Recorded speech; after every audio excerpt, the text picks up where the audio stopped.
విఘ్నేశ్వరాయ నమః. అందరికీ నమస్కారం అండి. నేను మీ Ratna. Welcome to our channel.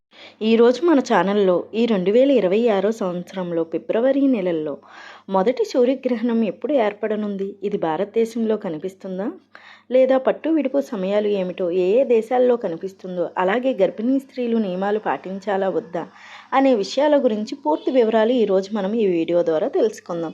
ఎక్కడో కూడా వీడియోని స్కిప్ చేయకుండా చూడండి, అప్పుడే పూర్తి వీడియో మీకు అర్థమవుతుంది. అంతకంటే ముందుగా ఇంతవరకు నా ఛానల్ సబ్స్క్రైబ్ చేసుకునే వాళ్ళు ఉంటే తప్పకుండా ఛానల్ని సబ్స్క్రైబ్ చేసుకోండి. పక్కనే ఉన్న బెల్ ఐకాన్ ప్రెస్ చేయండి, అప్పుడే నోటిఫికేషన్ రూపంలో నా ప్రతి వీడియోని మీరు చూడగలుగుతారు. ఇంకా వీడియోలోకి వెళ్తే, హిందూ మతంలో జ్యోతిష్య శాస్త్రం ప్రకారం సూర్యగ్రహణానికి ప్రత్యేక ప్రాముఖ్యత ఉంది. సూర్యగ్రహణం అనేది ఒక ఖగోళ దృగ్విషయం. భూమి సూర్యుని మధ్య చంద్రుడు వెళ్తున్నప్పుడు సూర్యుడు గ్రహణం ఏర్పడుతుంది. ఈ సమయంలో భూమిపై సూర్యకాంతి తగ్గుతుంది లేదా పూర్తిగా అదృశ్యమవుతుంది. ఈ దృగ్విషయాన్ని సూర్యగ్రహణం అంటాం. సాధారణంగా సూర్యగ్రహణం అమావాస్య రోజునే ఏర్పడుతుంది. అయితే ఈ 2026 సంవత్సరంలో 2 సూర్యగ్రహణాలు 2 చంద్రగ్రహణాలు ఏర్పడ్డాయి. ఈ 2026 సంవత్సరంలో మొదటి సూర్యగ్రహణం ఫిబ్రవరి 17వ తేదీ మంగళవారం రోజు ఏర్పడింది. ఈ తొలి సూర్యగ్రహణం విశేషంగా అమావాస్యతో పాటు మంగళవారం కూడా కలిసి వచ్చింది. ఈ 2026 సంవత్సరంలో ఏర్పడే ఈ తొలి సూర్యగ్రహణం కంకణాకార సూర్యగ్రహణంగా పరిగణిస్తారు. ఈ కంకణాకార సూర్యగ్రహణం ఆకాశంలో సూర్యుడి చుట్టూ ఇది మండుతున్న వలయంలో కనిపిస్తుంది. అలాగే ఈ సూర్యగ్రహణాన్ని రింగ్ ఆఫ్ ఫైర్ అని కూడా అంటారని నిపుణులు చెబుతున్నారు. మన భారత కాలమాన ప్రకారం పట్టు విడుపు సమయాలు అనేవి 2026 సంవత్సరం ఫిబ్రవరి 17 మంగళవారం సాయంత్రం 3:26 నుండి రాత్రి 7:57 వరకు ఈ పట్టు విడుపు సమయాలు అనేవి ఉన్నాయి. అయితే ఈ సూర్యగ్రహణం అనేది మన భారతదేశంలో ఎక్కడా కనిపించదు. ఇది పాక్షిక సూర్యగ్రహణం.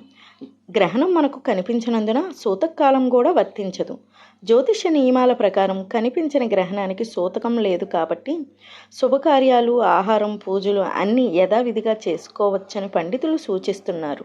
ఈ సూర్యగ్రహణం కనిపించే దేశాల్లో పశ్చిమ ఆసియా, నైరుతి యూరోప్, ఆస్ట్రేలియాలోని కొన్ని ప్రాంతాలు, ఆఫ్రికాలోని దక్షిణ దేశాలు, ఉత్తర అమెరికా, దక్షిణ అమెరికా, హిందూ మహాసముద్రం తీర ప్రాంతాల్లో, అట్లాంటిక్ ధ్రువ ప్రాంతాల్లో ఈ సూర్యగ్రహణం అనేది కనిపిస్తుంది.